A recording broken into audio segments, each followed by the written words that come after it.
सबसे ज्यादा विश्व में लोग श्री जगन्नाथ जी को जानते ही रथ यात्रा से। ऐसे भक्त वत्सल हैं श्री जगन्नाथ जी। इंद्रद्युम्न राजा, जिस पर कृपा करने के लिए श्री जगन्नाथ जी ने यह रूप धारण किया, वे इंद्रद्युम्न राजा नित्य श्री जगन्नाथ जी की सेवा करते हैं और ऐसे एकमात्र राजा हुए जिन्होंने जगन्नाथ प्रभु का मंदिर निर्माण कराते ही अपनी राज पदवी का त्याग कर दिया। राजा रह करके हम जगन्नाथ जी की सेवा नहीं कर सकते, दास बन गए श्री जगन्नाथ जी के लिए। हमारे ब्रज के उपासक भी कहते हैं, कनक कूट को टिक लग तजिए भजिए कुंवर कन्हैया। जब तक चित्त में त्याग नहीं आएगा तब तक ठाकुर जी के साधक नहीं बन सकते आप। कोई व्यक्ति चाहे कि मैं सब स्थितियों में रहता हुआ भक्त भी बन जाऊं तो नहीं बन सकता, उसको त्याग तो करना पड़ेगा। अपने सुख का, अपने समृद्धियों का, अपने भाव का, अपने प्रेम का, अपने ऐशो आराम का कहीं ना कहीं तो त्याग वैष्णव को करना पड़ता है। वैष्णव भक्तों को देखो, वो त्यागी से ही दिखते हैं। रात में भले 1 बज जाए, सुबह 4 बजे उठ जाएंगे, क्यों? त्याग है। कितने अच्छे वस्त्र दे दो लेकिन फिर भी सामान्य वस्त्र पहनेंगे, क्यों? त्याग है। कितना भी अच्छा श्रृंगार कर लें, श्रृंगार करके फिर तिलक जरूर लगा लेंगे, क्यों? त्याग है। त्याग भक्त को करना ही पड़ता है। तो इंद्रद्युम्न राजा ने अपनी राज पदवी का त्याग कर दिया। और इंद्रद्युम्न अकेले भक्त नहीं, उनकी पत्नी गुंडीचा जिनका नाम, वो भी परम भक्ता थी श्री जगन्नाथ जी की। तो इंद्रद्युम्न राजा नित्य अपनी पत्नी के साथ जाते और पूरे जगन्नाथ मंदिर में झाड़ू सोहनी करते अपने आप ही। बहुत ध्यान से सुनना। ठाकुर जी को इंद्रद्युम्न राजा का त्याग, समर्पण और ये प्रेम इतना भाग्या, इतना भाग्या, महाप्रभु श्री जगन्नाथ जी प्रकट हो गए और प्रकट होकर के बोले, इंद्रद्युम्न हमारा एक ही हृदय है, तुम कितनी बार उसको अपना मुरीद बनाओगे, कितनी बार उसको प्रसन्न करोगे। व्यक्ति का स्वभाव होता है कि वो एक बार सामने वाले को प्रसन्न कर देता है, सामने वाला प्रसन्न हो जाए तो बस फिर शांत सा रहता है। लेकिन तुम बार बार ऐसी लीला करते हो कि हमको प्रसन्न होना ही पड़ता है। तुमने राज पदवी का त्याग कर दिया, अब तुम अपनी पत्नी सहित पूरे मंदिर की सेवा करते हो, कोई भी कार्य छोटा बड़ा नहीं समझते। पत्नी पुष्पमाला का श्रृंगार बनाती है, नित्य हमको धारण कराती है। हम तुम्हारी सेवा से बहुत प्रसन्न हैं, कुछ वरदान मांग लो। इंद्रद्युम्न राजा कहते हैं, बोले भगवान, जहां साक्षात आप आ गए मेरे पास में और ये सेवा का सौभाग्य मुझे दे रहे हैं, इसके बाद आपसे, आपके द्वारा ये कहना कि कुछ मांग लो, मेरे चित्त में संशय प्रकट कर रहा है कि कहीं आप मुझसे पीछा तो नहीं छुड़ाना चाह रहे। जब आप मिल ही गए हो मुझे तो नाथ, और मैं क्या मांगू आपसे? जगन्नाथ प्रभु बोले, नहीं इंद्रद्युम्न, हम बहुत प्रसन्न हैं तुमसे, कुछ मांगो।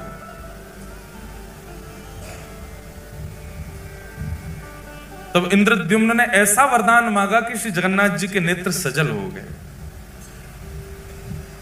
उसने कहा, बोले भगवान, यत्र तत्र, अभी भी मैं जगन्नाथपुरी में जब चलता हूं ना तो लोग बाग कह देते हैं, ओहो वो राजा जा रहा है जिसने जगन्नाथ जी का मंदिर बनवाया है। और सत्य माने महाप्रभु, जब कोई कहता है कि मैंने मंदिर बनवाया, उस समय इतनी पीड़ा वेदना होती है कि प्राण त्याग दूं। नाथ, बहुत ध्यानपूर्वक सुनिएगा, ऐसे ही नहीं प्रकट हो जाते हैं ठाकुर जी किसी के यहां। उसकी स्थिति देखो पहले कैसी थी। इंद्रद्युम्न राजा कहता है, बोले नाथ, यत्र तत्र कोई भी कह देता है वो राजा जा रहा है जिसने मंदिर बनवाया। मैं आपसे प्रार्थना करना चाहता हूं, अगर मेरा वंश आगे बढ़ा तो मेरे वंश में आने वाले बालक, मेरे होने वाले उनके भी बालक, पर पौत्र, पर पौत्र, पर पौत्र, और कभी ना कभी कोई ना कोई तो बालक ये कह देगा कि हमारे पूर्वजों ने मंदिर बनवाया। इसलिए आप ऐसी कृपा कीजिए, अनुग्रह कीजिए कि मेरा वंश बढ़े ही ना, कोई ये ना कह दे कभी कि हमारे पूर्वज ने मंदिर बनवाया। मैं आपसे यही वरदान चाहता हूं। उन्होंने वंश ना बढ़े ऐसा नहीं कहा, उन्होंने वरदान में यह मांगा कि कभी कोई ऐसा ना कहने वाला प्रकट हो जो ये कहे कि हमारे पूर्वज ने मंदिर बनवाया। मतलब बगल में पत्नी खड़ी है, गुंडीचा खड़ी है, इसके सामने स्पष्ट कैसे बोल दूं कि मुझे संतान नहीं चाहिए?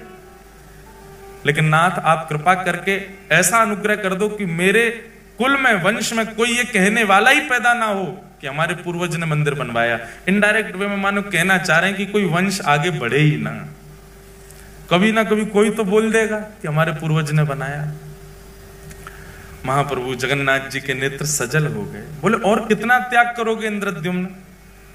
सब कुछ तो तुमने त्याग दिया, अपनी राज पदवी तक त्याग दी, एक मेहतरानी की तरह तुम्हारी पत्नी और एक झाड़ू लगाने वाले की तुम नित्य पड़े रहते हो हमारे द्वार पे, और कितना अब तुम वंश भी नहीं चाहते आगे। महाप्रभु जगन्नाथ जी ने इंद्रद्युम्न को हृदय से लगा लिया।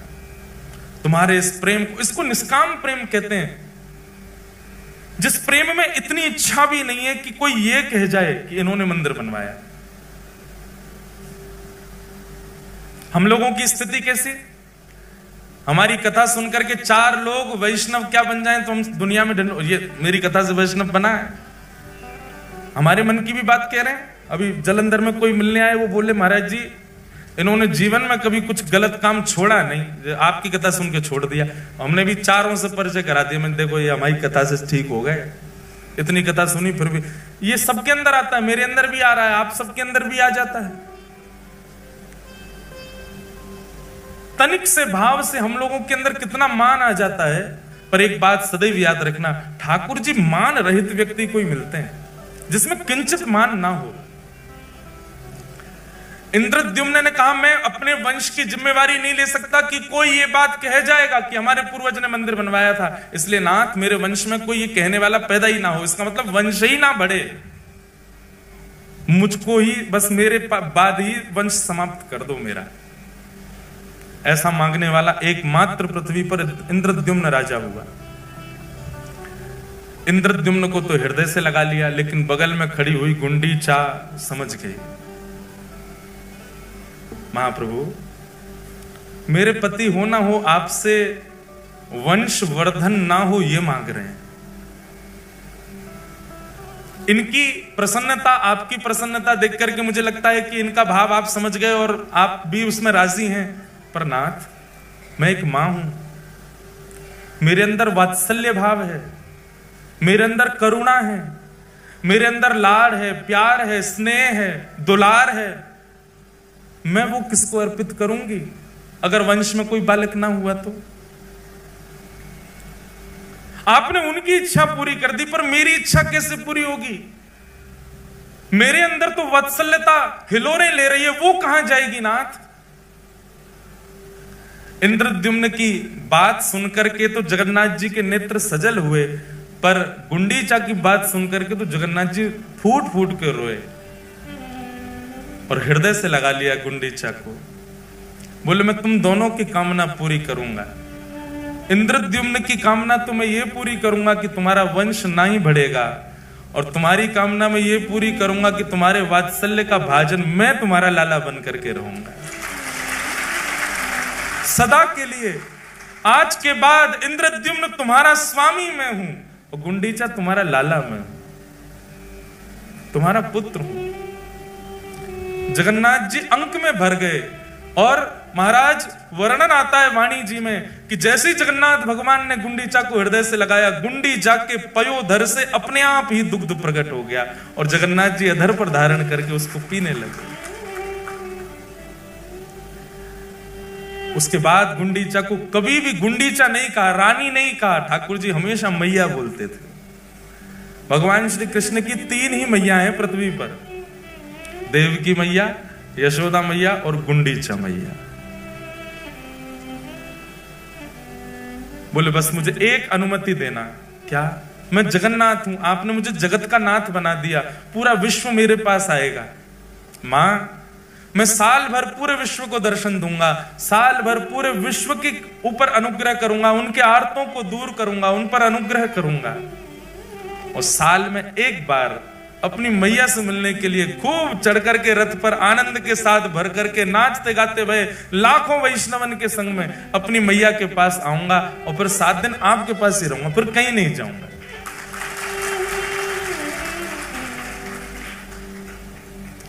गुंडीचा प्रसन्न हो गई और जगन्नाथ प्रभु को एक बालक की तरह पुचकारने लगी, एक बालक की तरह आशीष देने लगी। जाओ पूरे विश्व का मंगल करो लाला।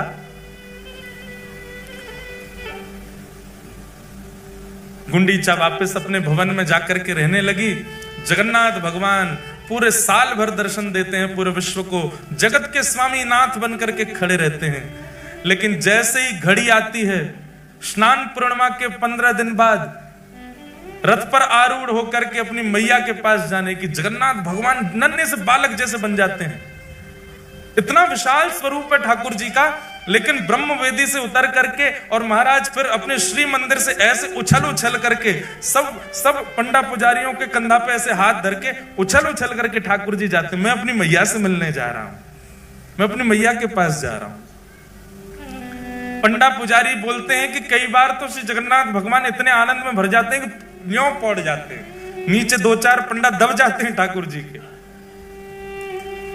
ऐसे आनंद में भर जाते, कभी नीचे गिरे कभी पीछे गिरे और ऐसे हिलोरें लेते हुए आहा सालवेग स्तुति करता है जगन्नाथ भगवान की जब वे जाते हैं गुंडीचा के लिए। अहे नील शैल प्रबल मतावरण प्रबल मतावरण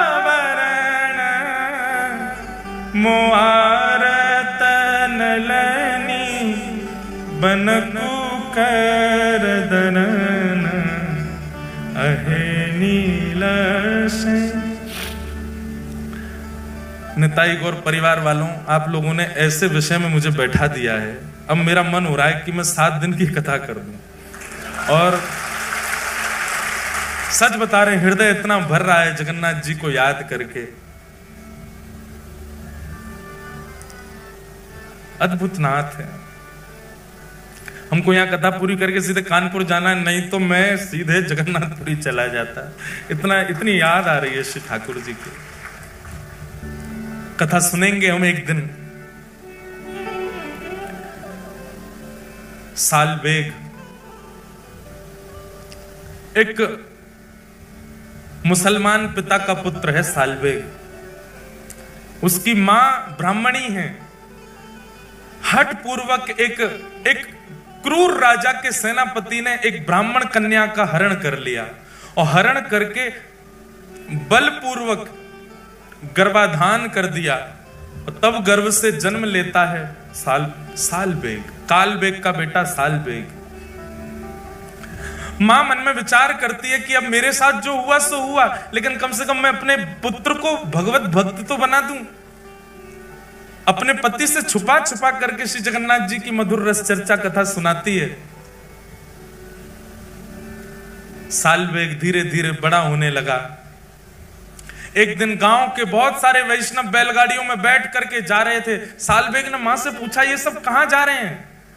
तब मां ने बताया, जिन जगन्नाथ जी की कथा तो सुनता है ना रात्रि में, वही जगन्नाथ रथ में आरूढ़ होकर के अपनी मैया से मिलने जा रहे हैं सालवेग, और उनको अपनी मां तक ले जाने के लिए सब वैष्णव इकट्ठे हो रहे हैं। सालवेग कहता है, मां मुझे भी दर्शन करना है श्री जगन्नाथ जी का। मां कहती है, नहीं बेटा, तू अगर गया तो तेरे पिता कितने क्रूर हैं तू जानता है ना,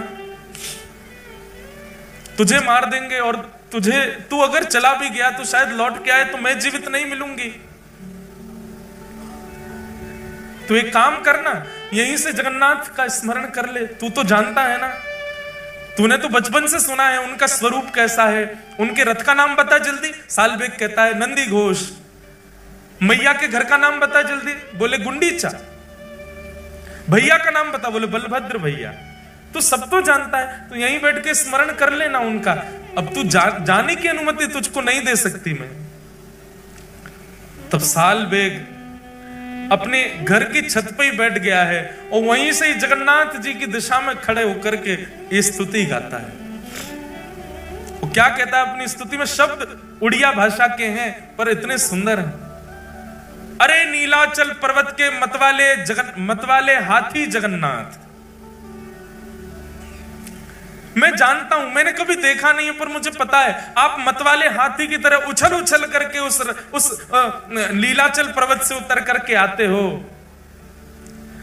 लेकिन हाथी का एक स्वभाव होता है कि वो जब भी कमल के वन को देखता है तो कीचड़ में प्रकट हुए कमल को सूंड से पकड़ करके पैरों से रौंद देता है। मोआरत नलनी बनकु कर दलन। हे जगन्नाथ,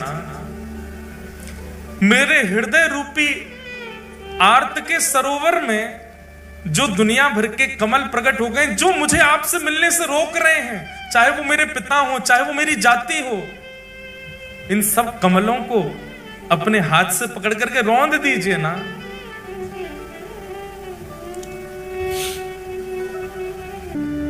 गजराज चिंता कर रहा था मेरी तरह कि अरे मैं तो जानवर हूं, मुझ पर कृपा कैसे करेंगे ठाकुर जी। वो भी मेरी तरह चिंतित हुआ था अपनी जाति को लेकर, प्रजाति को लेकर, जैसे मैं चिंतित हो रहा हूं कि मैं कालबेग का बेटा हूं, मैं मुसलमान हूं, मेरी मां मुझे जाने नहीं दे रही है, ऐसे ही चिंता में पड़ा था गजराज। लेकिन नाथ, आपने क्या किया? चक्र पेशी नक्र नाशी उद्धरील अपन। आप तुरंत सुदर्शन चक्र लेकर के गए और उसके पैर को अपने मुख में लेकर के बैठे ग्राह का वध करके आपने उस पर कृपा कर दी। लेकिन उस पर तो कर दी, मुझ पर कब करोगे महाराज? श्री जगन्नाथ जी जैसे ही पहुंडी करते हुए आए और आकर के अपने रथ पर विराजमान हुए, कोसों दूर से गा रहे सालवेग का स्वर श्री जगन्नाथ जी के कान में आने लगा। लाखों की तादाद में वैष्णव श्री जगन्नाथ जी के रथ को खींच रहे हैं। आज जगन्नाथ जी का रथोत्सव हो रहा है, सब लेकर के मैया के पास जा रहे हैं जगन्नाथ जी को। लेकिन सालवेग की स्तुति सुनकर के श्री जगन्नाथ जी ने अपना रथ वहीं रोक दिया। खींच खींच करके पसीना पसीना हो गए सब, लेकिन तस से मस नहीं हुआ जगन्नाथ जी का रथ। उस समय के गजपति, मतलब राजा को, जगन्नाथपुरी के राजा को गजपति कहते। गजपति दौड़ करके गया, महाप्रभु जी के सामने प्रणाम किया, आज्ञा करें महाप्रभु, क्या अपराध बन गया, आपका रथ क्यों नहीं चल रहा है? जगन्नाथ महाप्रभु गजपति से आज भी बात करते हैं, आज भी दर्शन देते हैं गजपति को। गजपति को आज्ञा करते हुए जगन्नाथ जी बोले, आज की रथ यात्रा में वैष्णव नहीं आए? गजपति बोला, नाथ जहां तक दृष्टि घुमाओगे सिर ही सिर दिख रहे हैं, इतने वैष्णव तो हैं। बोले, मुझे दिखाई नहीं दे रहे, मुझे तो केवल एक स्वर सुनाई दे रहा है, अहे नील शैल प्रबल मत्तावरण मोआरत नलनी बनकु कर दलन। एक नन्हा सा बालक सालवेग अपनी छत पर खड़ा खड़ा मुझे याद कर रहा है, अभी इसी वक्त उसको जगन्नाथपुरी बुलवाओ, तब तक मेरा रथ आगे नहीं बढ़ेगा। वो आकर के जब रथ का स्पर्श करेगा तभी रथ बढ़ेगा। गजपति ने सेना बुलाई, सेना लेकर के गए महाराज, किलोमीटरों दूर, 2 दिन तो पहुंचने में लगे। सालवेग के घर गए, उसके पिता ने खूब रोकने का प्रयास किया, इतनी सैन्य बल गया था महाराज, सबने दूर किया और एक पालकी में सुंदर मां के सहित सालवेग को बैठाया और लेकर के पालकी में नाचते गाते हुए लेकर के जगन्नाथपुरी आए। लाखों करोड़ों वैष्णव आस लगा रहे हैं, रथ तो खिंच ही नहीं रहा है। तभी उस सभा में उन लाखों करोड़ों वैष्णवों के बीच में एक चेतना जगी, सब जय जयकार करने लगे। क्या देखते हैं, पालकी पर नन्हा सा बालक सालवेग बैठ करके आ रहा है। भैया सब सालवेग के पुष्प बरसाने लगे। सालवेग तो अचंभित है, वो विचार ही नहीं कर पा रहा ये हुआ क्या।